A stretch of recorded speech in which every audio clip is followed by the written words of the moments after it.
Alright, so 6.2 Part 2 is specifically looking at applications where Venn diagrams are used to help us count stuff. Alright, so these are all applications that we're going to set a Venn diagram up to help us count things. And the biggest thing with the Venn diagram is it's just a tool. Alright, it's an aid to allow us to collect our information that we're given in a visual tool so that we don't count anything wrong. We don't count anybody twice. They're all application types. Typically, they're surveys where we've surveyed people and put them in a different category or demographic.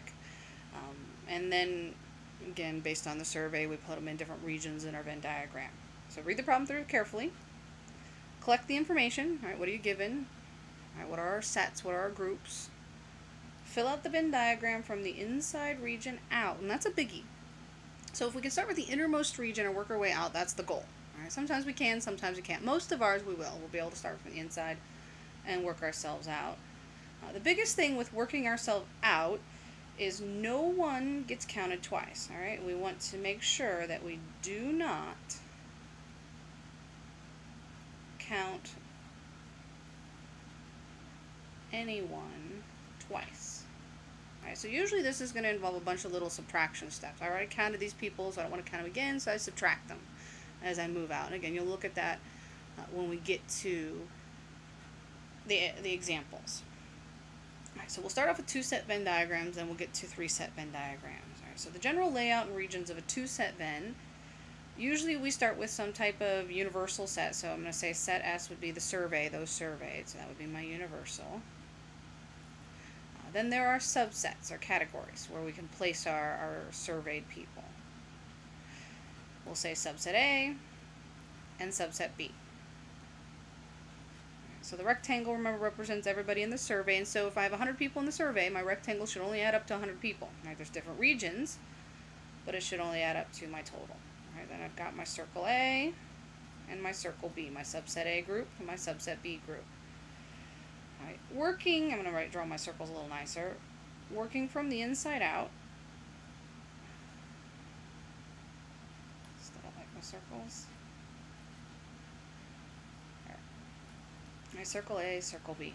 And so what we often want to do is we're going to start with the middle circle, or the middle wedge. All right, remember the middle wedge is the and statement. Anybody who showed up in subset A and subset B.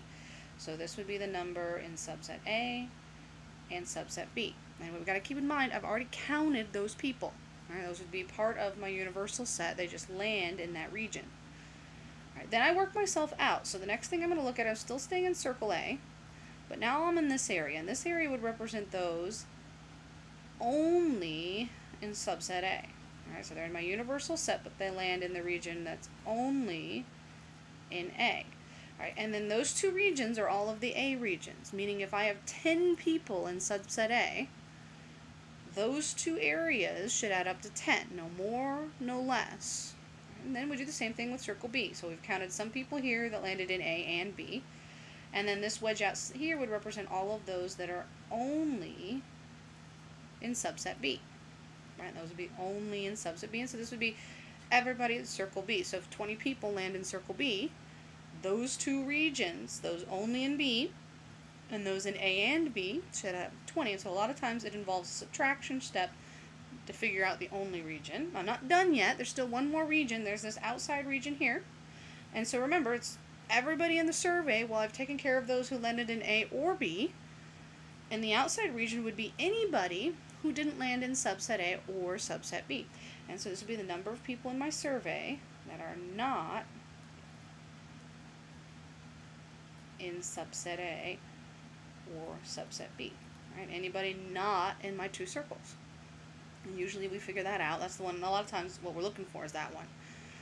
Right? We usually figure that out by subtracting whatever showed up in the circles. Alright, so if I had 80 people that showed up in circle A or circle B, I'd subtract that 80 from my universal set to figure out those not in circle A or circle B.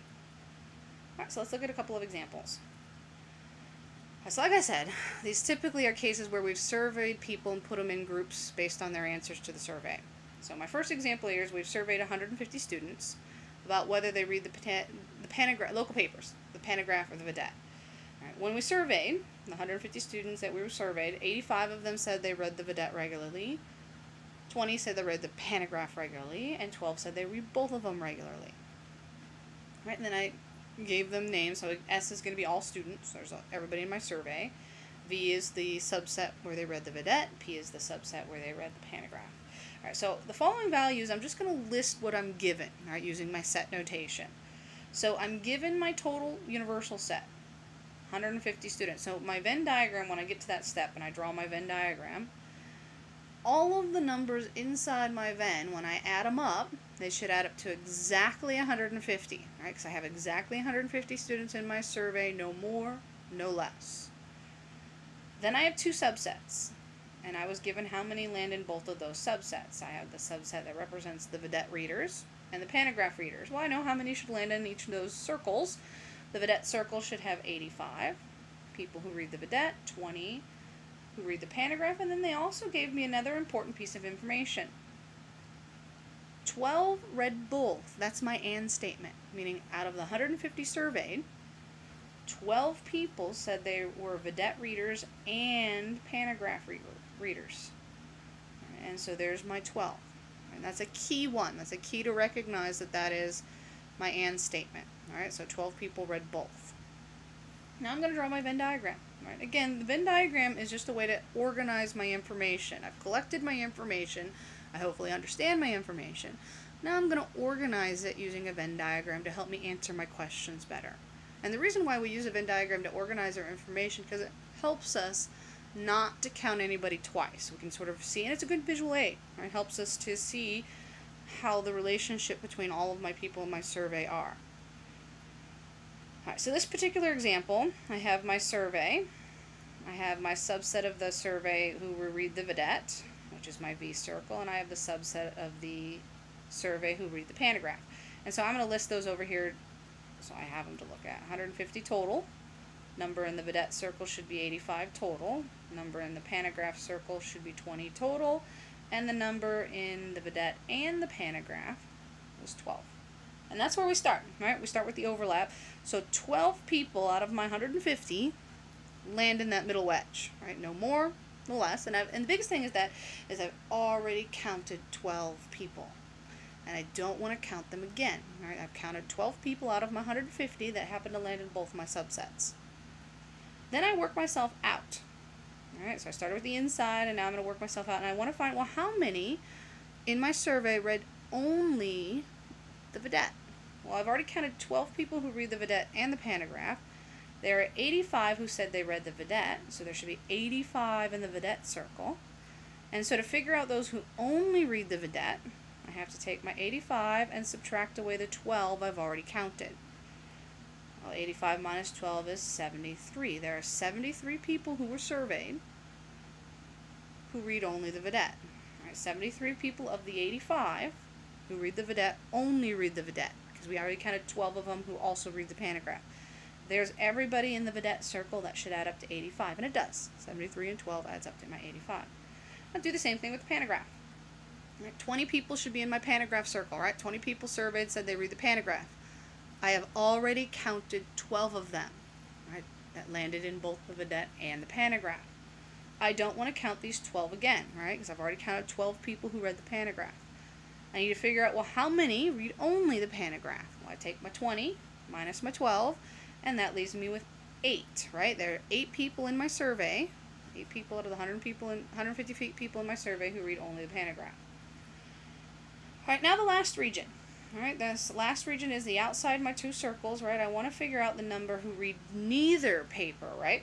And that's actually the first question, if you can see it here, read neither paper. All right, I want to find the number who do not read the vidette or the panagraph, right? That's not in my two circles.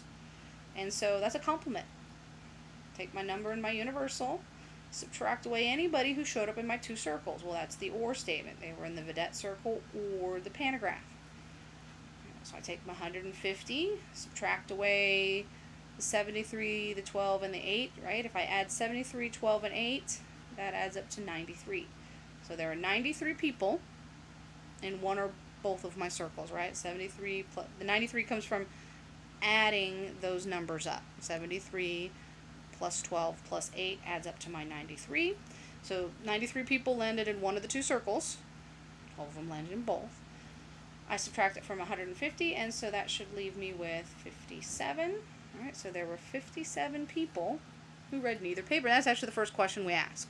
Right? Typically, with a lot of these, that's a question we often ask with these Venn diagrams, is the outside area. All right, so that's the first question. How many students read neither paper? Well, we just found that out. 57 students. Out of my 150, read neither the vidette nor the pantograph regularly. Next question. How many students read only the vidette? Well, that's this area here, right? 73 people. 85 read the vidette. Out of the 85, only 73 of them read only that paper.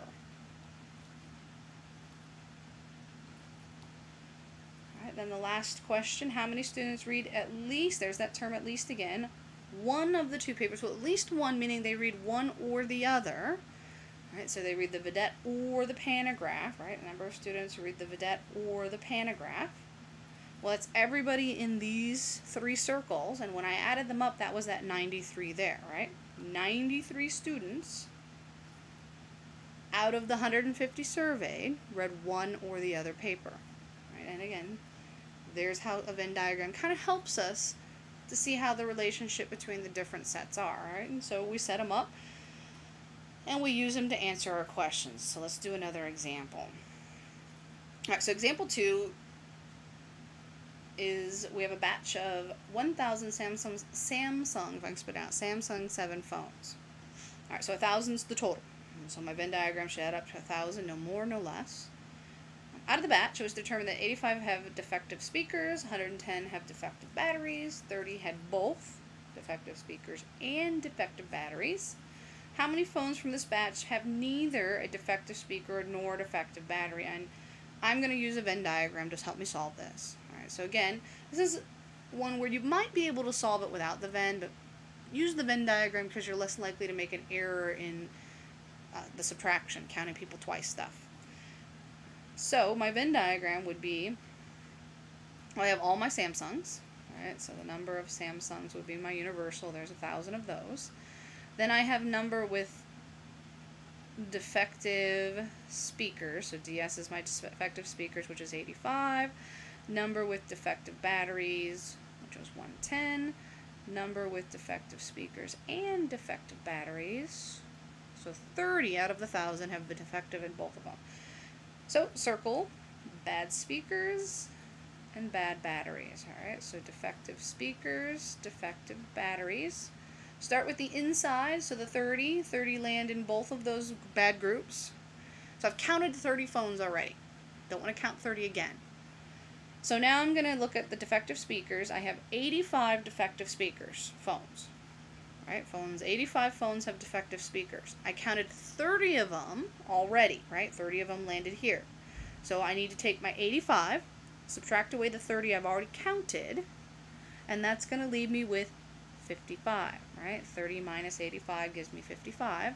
And so 35 of the phones only have bad speakers.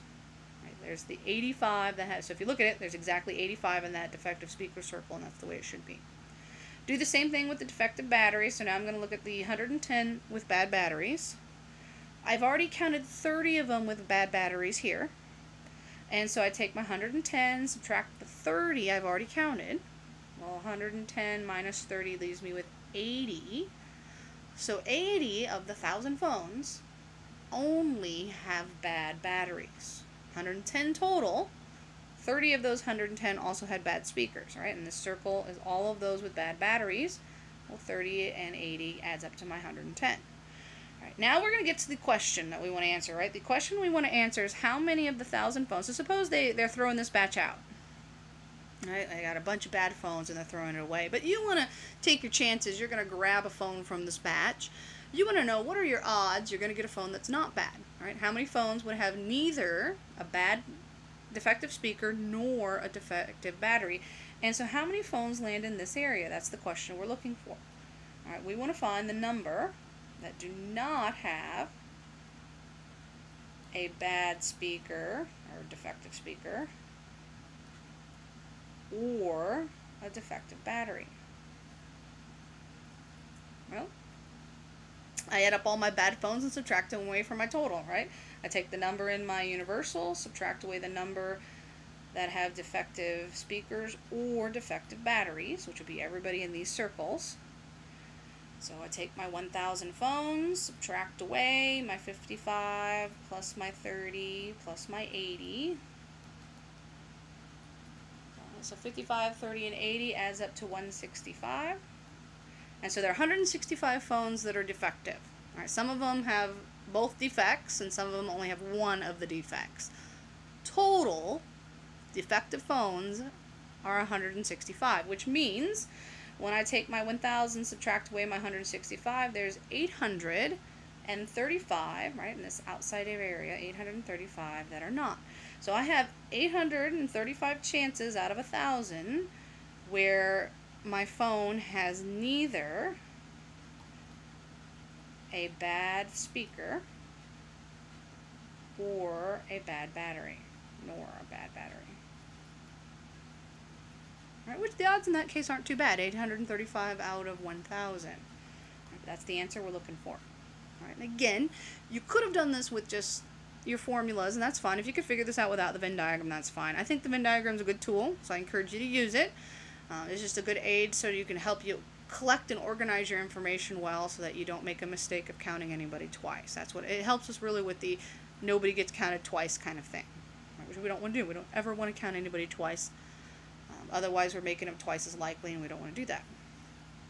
So on your own, try the next example. All right, so on your own, practice this one and see if you can't answer the one where we've surveyed 1,000 students, whether they have iPhones and iPads or both.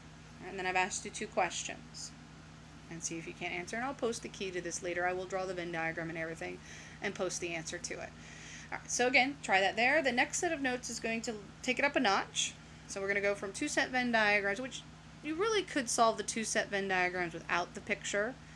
But 2-set Venn helps us out so that we get it sort of basic for the next example with 3 sets. And when we get to the 3-set Venn diagrams, you're really going to want to use the Venn because there's a lot of information, and the only way to sort of organize it, collect, and make sure you're careful with your counting is to set up the Venn diagram. So the next set, 3 sets.